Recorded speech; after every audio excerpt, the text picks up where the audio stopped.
Walang kapares na Pia Wurtzbach ang kanyang paglalakbay mula sa Miss Universe. Tinitignan ka ng mga tao at nakikita lang nila ang pagiging perpekto. Ngunit hindi iyon ang totoo panimula ng Miss Universe. Nananatiling may kaugnayan hanggang ngayon, 8 taon matapos niyang ibigay sa Pilipinas ang ikatlong korona ng Miss Universe noong 2015.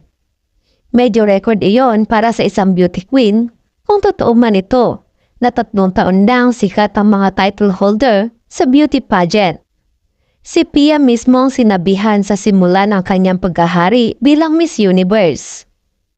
Si Pia ay patuloy na isang in-demand na endorser at isang pamilyar na mukha sa mga digital magazine cover. At ngayon ay isang best-selling author ng kanyang debut book, ang Queen of the Universe. Siya rin ang